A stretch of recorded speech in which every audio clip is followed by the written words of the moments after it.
welcome to this Friday edition, in fact, of the World Report. I'm Arjun, Samar, Mahendran. Let's take a look at what's making headlines around the world.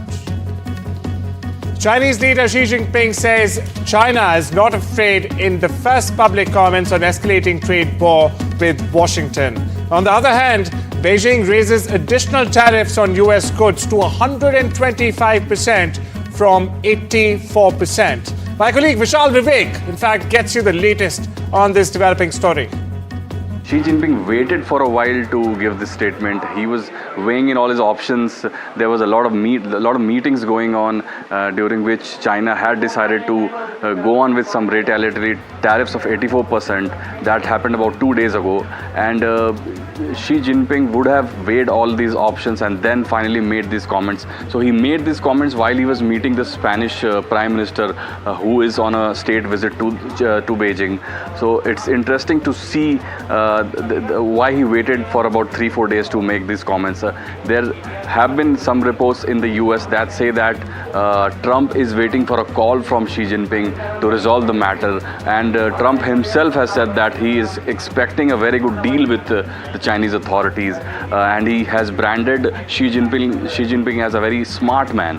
So he does expect a call from Xi Jinping, but this is a very defiant tone from the Beijing side, and the fact that he said that China is not afraid of taking measures and it's quite capable of handling its own affairs. So it will be interesting to see now what Trump says, because as I mentioned, the last few days Trump had been saying that even though he had been very critical of Chinese affairs, but he at the same time had been praising Xi Jinping. More than 16 years after the dastardly 26/11 Mumbai terror attacks, his sinister game is finally up. That's right, Tahawwur Rana, one of the key conspirators, was finally extradited to India from the US to face trial. A Delhi court has sent the Mumbai terror attack accused to 18 days NIA custody hours after he was extradited successfully from the US. My colleague Radhika Iyer gets you the latest on this story. Tahawwur Rana, the key conspirator in the 26/11 case, has finally been extradited to India. This is a big win for Indian agencies. He is under NIA custody and will be interrogated for the next few weeks to understand the larger conspiracy behind 26/11 attacks and the role of Tahawwur Rana and who he was in touch with, the role of Pakistan, ISI as well as Pakistan Army, something that will be revealed as Tahawwur Rana gets interrogated. Remember, his name was there in multiple charge sheets filed by the agencies here. His name was also taken by David Headley, one of the other conspirators in the attacks case. During his deposition, as per David Headley, it was Tahawwur Rana who had helped David Headley set up base in Mumbai, helped him conduct recce's. There was logistical assistance provided to him, and it was Tahawwur Rana who played as an important intermediary between LET operatives and David Headley. So Rana's role is very, very crucial. He played an important link there, and he is the key plotter in the 26/11 attack case. And this also comes as a huge relief for victims and survivors of 26/11. They've been waiting for justice, swift justice. We know for a fact that Ajmal Kasab is the lone terrorist who was in fact caught and later given capital punishment. He was hanged to death. But besides that, none of the key conspirators were in custody or were caught by the Indian agencies as far as 26/11 attacks are concerned. So Tahawwur Rana is the high-profile criminal, the conspirator who has been caught for the first time by the Indian agency. So it is important, and I am standing outside Taj. This is, of course, the landmark destination. This is, of course, the place where those attacks happened. This is the epicenter of the attacks. Multiple destinations and locations were attacked by 10 terrorists on that fateful day of 26/11. External Affairs Minister S. Jaishankar has said that India is preparing for a high degree of urgency with regards to the United States, a country which he said has fundamentally changed its approach to engaging with the world and moving on, and it has consequences across every domain. We are speaking at the Carnegie Global Summit. Mr. Jaishankar said that India's trade deals are very challenging, in fact, as the US is very ambitious and the global landscape is very much different than what it was only a year ago. US stocks tumbled on Thursday as euphoria over President Donald Trump's 90-day tariff pause faded amid continued uncertainty and his escalating trade war with China. The S&P 500 fell 3.5%, and the dollar had its worst day since 2022, in more than 3 years, in fact. This as the White House said tariffs on Beijing now total 145%. Now, new data shows that inflation eased in March wasn't enough to impress investors who are sobering up and realizing, in fact, that the US-China food fight will probably get worse before it gets any better. Now, this is according to some analysts. The coast is not all clear. Meanwhile, some traders are arguing. Some major Asian financial markets, on the other hand, have opened lower. In fact, after Wall Street stocks resumed their slide. Canadian Prime Minister Mark Carney has said US President Trump's 90-day pause on reciprocal tariffs marks a quote-unquote welcome reprieve for the global economy.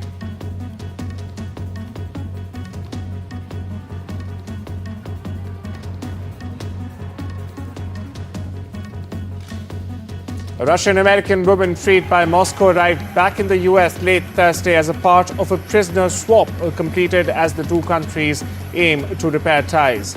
Now, a plane carrying Xenia Carolina landed around 11 p.m. Eastern District Time at Joint Base Andrews, where she was greeted by her fiancé.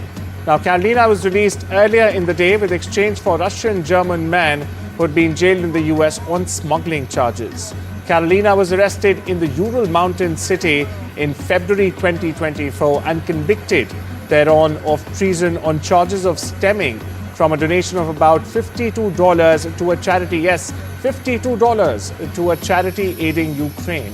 Meanwhile, US authorities have called the case absolutely ludicrous.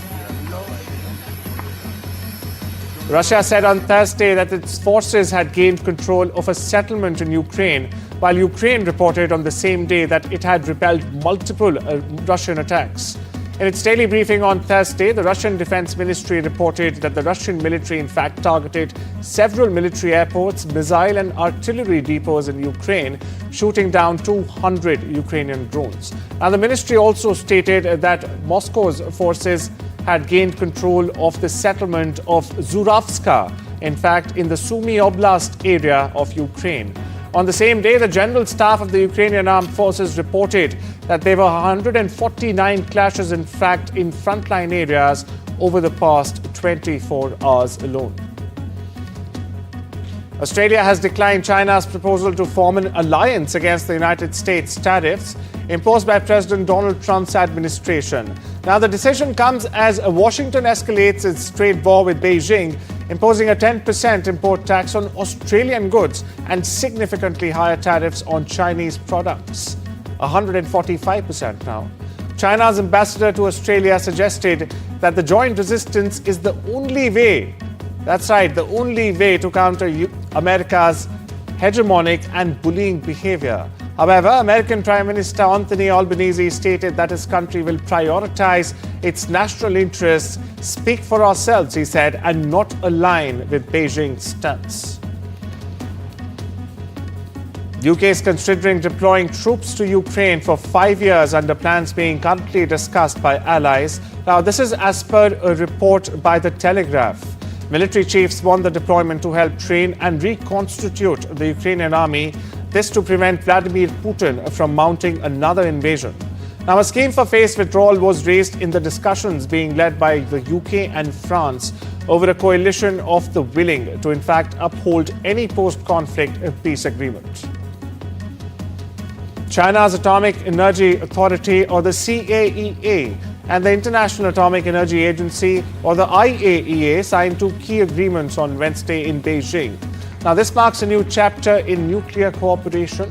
Under the agreements, China and the IAEA will enhance joint efforts in critical areas. Now, these include nuclear security, agriculture, healthcare, environment, and even basic nuclear scientific research. Additionally, China will leverage its nuclear research institutes and universities to, in fact, train professionals for the global south, bolstering global governance and talent exchange in the nuclear field. Now, the signing ceremony was attended by officials from the China Atomic Energy Authority and a delegation, in fact, led by Rafael Mariano Grossi. He's the Director General of the IAEA. Listen in. China and the International Atomic Energy Agency have signed two major cooperation documents. The first document is the Country Program Framework, which serves as a strategic guide for joint projects between China and the IAEA, covering 7 key areas, including nuclear and radiation safety and security, agriculture, and human health. The second agreement is on education and training in the safe and peaceful use of nuclear technology, which aims to boost talent development. Now, London, once a global magnet, in fact, for the wealthy, witnessed a mass exodus of millionaires in 2024. Over 11,000 millionaires left the British capital between January and December, according to a new report by Henley & Partners. Millionaires are fleeing London not by handfuls or dozens, but by the thousands now. And most of them settled either in Asia or America. Why is this significant? Though this has been happening for a few years now, what is worrisome rather is the frequency and the scale of exits have risen exponentially. Now, data collected annually by wealth advisory firms suggests that some of the more prominent reasons behind the exodus are ever-increasing taxes, failure to fully recover from the 2008 financial crisis, and, of course, Brexit, Britain's decision to separate itself from the rest of Europe.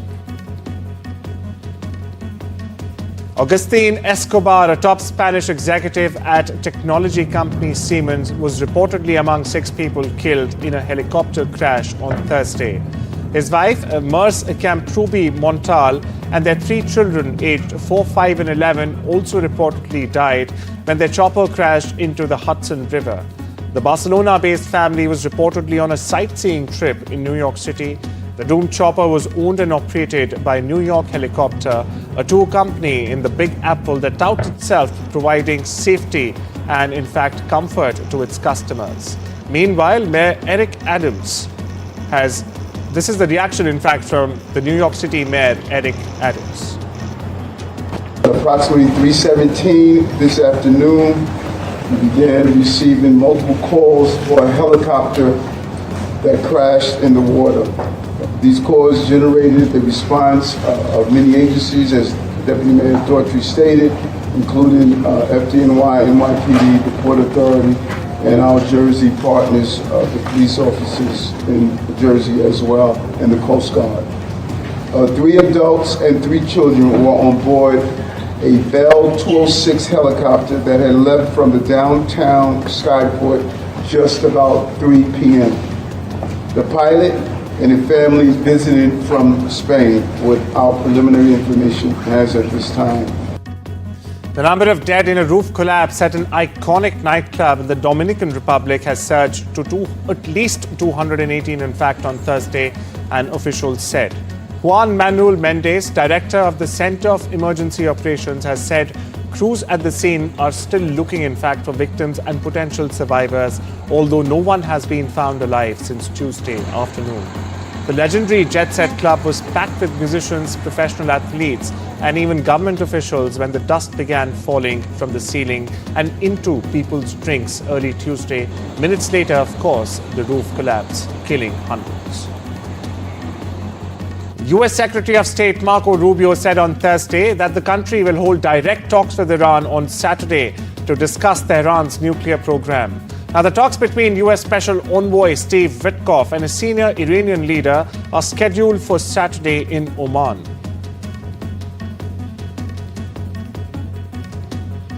Staying with West Asia, 10 Palestinians detained from Gaza by Israeli troops were freed and in fact returned to the territory on Thursday, saying they had suffered constant abuse while being imprisoned.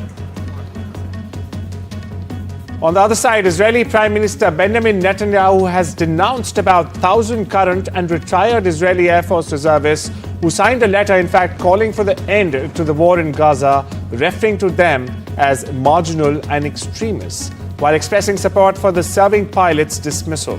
In a statement posted on social media platform X, in fact, on Thursday, Netanyahu's office said that the Prime Minister backs the decision of the Defense Minister and the Israeli military chief of staff to dismiss those who signed this letter.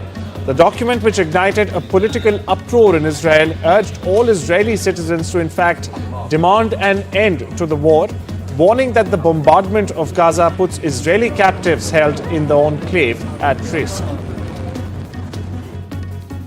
The International Court of Justice has begun hearings into Sudan's allegations that the UAE violated genocide convention by supporting paramilitary forces accused of atrocities in Darfur. At the opening session in The Hague on Thursday, Sudan urged the United Nations top court to impose emergency orders, also known as provisional measures, to stop the UAE from backing the Rapid Support Forces, or the RSF as they are called. It's a paramilitary group that Sudan says is carrying out systematic killings of an ethnic group. Listen in to the UAE reaction on the allegations. So when the applicant suggested this morning that it had no choice but to file this case, that is just not true. The applicant rushes to this podium in The Hague, but for 2 years, it has left its seat at the negotiation table empty. Mr. President, against this context, the idea that the UAE is somehow the driver of this reprehensible conflict in Sudan could not be further from the truth. This case is the most recent iteration of the applicant's misuse of our international institutions as a stage from which to attack the UAE. At every occasion, including here today, the applicant has leveled allegations that are at best misleading and at worst, pure fabrications. In a polarized political landscape, Ecuadorian voters will choose Sunday between an incumbent young millionaire and a leftist lawyer, in fact, to lead the South American country for the next 4 years. President Daniel Noboa and leftist challenger Luisa Gonzalez will face off in a presidential runoff as Ecuadorian voters once again try to find a solution to the extortions, killings, kidnappings and other crimes that have accompanied them, or rather plagued the country, emerged from the pandemic. Now, both Noboa and Gonzalez advanced to the runoff after being the top vote getters in February's first round election, while Noboa obtained 44.17% of support, while Gonzalez managed to garner 44%. Sunday's vote will be a repeat of the October 2023 snap elections that earned Noboa a 16-month presidency. Here's more. Ecuador has always been insecure, but stable in a volatile continent. But now it is dealing with becoming a hub for the drugs trade and grappling with powerful prison mafias. Geography plays a part here. Ecuador is bordered by the two giants of cocaine production, Colombia and Peru. Guayaquil, the country's port city, has become a point for drugs to move from the country to Europe.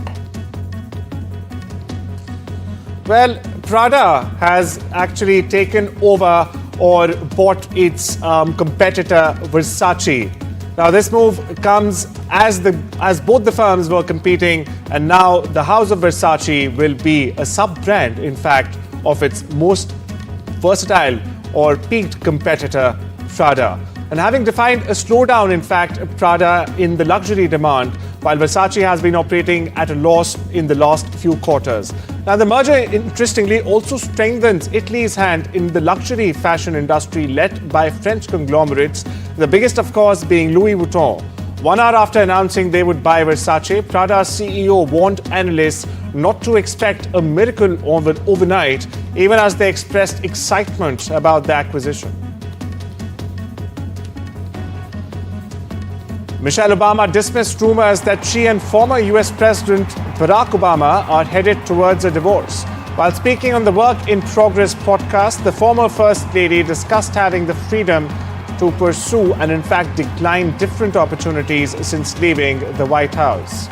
Michelle said whenever she makes a choice for herself, people are quick to assume her marriage is but over. And it's time to slip into a short break. We'll be right back.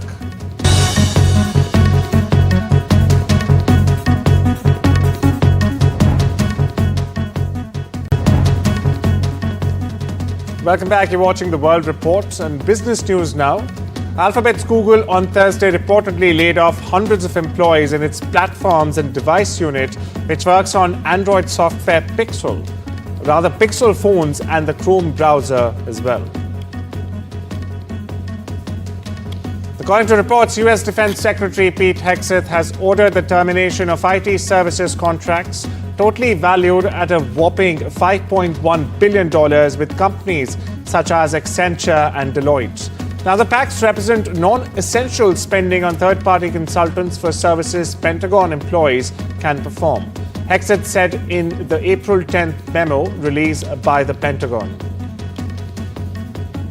A new analysis by the Center for Automotive Research has found that US President Donald Trump's 25% auto tariffs imposed in early April will increase costs by about $108 billion for automakers in US only this year in 2025. Now, the study that was released by Ann Arbor, a Michigan-based organization, found Detroit automakers Ford Motors, General Motors, and Stellantis, maker of Jeeps and Ram trucks, especially will see increased cost of $42 billion. The study further found that Detroit 3 could see tariffs of nearly $5,000 for the parts, in fact, they import on average for each car produced in the US, and about $8,600 on average for each car they in fact import. In the world of sports, Justin Rose used a red-hot putter to grab a 3-shot lead over a trio of players that including defending Masters champion Scottie Scheffler on Thursday at the Augusta National, where Grand Slam-seeking Rory McIlroy ran into trouble late. Now, Rose, twice a runner-up at the year's first major, needed just 22 putts en route to a 7-under par 65 that in fact equaled the Englishman's best start ever to a Masters. IPL bigwigs Chennai Super Kings or the CSK and Kolkata Knight Riders or KKR would be looking to return to winning ways when they clash at the M.A. Chidambaram Stadium in Chennai later on Friday. Now, CSK have lost their last 4 matches, the most recent one against Punjab Kings by 18 runs. On the other hand, KKR lost their last match against Lucknow Super Giants by a mere 4 runs. The world of entertainment, a jury on Thursday found that rapper Soulja Boy was in fact liable for sexually assaulting and physically and emotionally abusing a former assistant, awarding the woman more than $4 million in damages.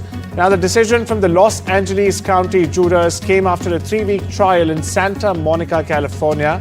The 34-year-old rapper Soulja Boy, whose legal name is DeAndre Cortez, was found liable for assault, sexual battery, and intentional infliction of emotional duress or distress, as it's called. Jurors did not find him liable for false imprisonment and other allegations that were levied against him. They, however, found the woman should get about $4 million in compensatory damages and an additional $250,000 in punitive damages. Actress Sydney Sweeney and Amanda Seyfried are teasing their adaptation of The Housemaid. The two co-stars in the psychological thriller, which also stars Brandon Steckner from 1923 and was directed by Paul Feig.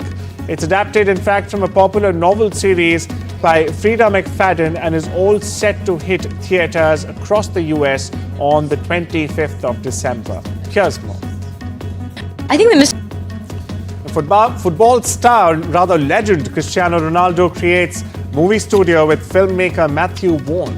Yes, that's correct. Cristiano Ronaldo and British film director Matthew Vaughn have started an independent film studio in what will be the Portuguese football star's first foray into movie-making business. And with that, it's a wrap on this edition of the World Report. I'll see you Monday. Meantime, have a wonderful weekend and take care.